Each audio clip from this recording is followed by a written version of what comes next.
Main players in the female reproductive cycle are the pituitary gland, the ovaries, and the uterus. Their activities are closely coordinated. Each month, one or other ovary releases a single egg, an event known as ovulation. It is brought about by a series of complex interactions between the pituitary gland, the ovaries, and the uterus. The pituitary gland is itself under the control of this small area of the brain known as the hypothalamus. A new menstrual cycle begins when the nerve cells of this center secrete a hormone called gonadotrophin-releasing hormone, GnRH, into the network of blood vessels which surrounds the pituitary gland. Stimulated by pulses of gonadotrophin-releasing hormone, cells in the pituitary gland secrete another hormone, follicle-stimulating hormone, or FSH.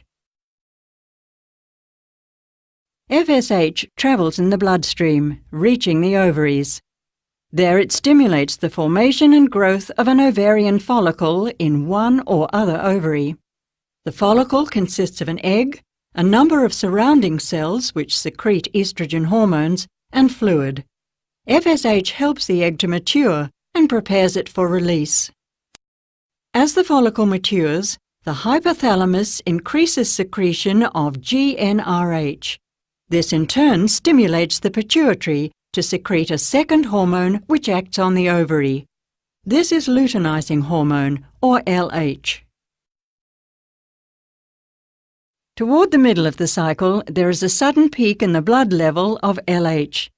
This acts as the trigger for ovulation.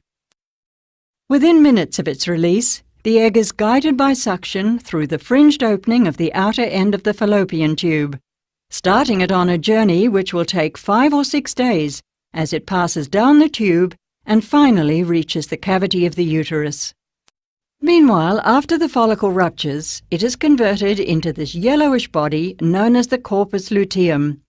Cells of the corpus luteum secrete the hormone progesterone, which brings about important changes in the lining of the uterus, preparing it for possible pregnancy. In fact, the lining of the uterus, known as the endometrium, undergoes changes in response to hormone levels during the cycle. In the first half of the cycle, known as the Follicular Phase, the developing follicle secretes increasing amounts of estrogen hormone, which encourages regeneration of the endometrium.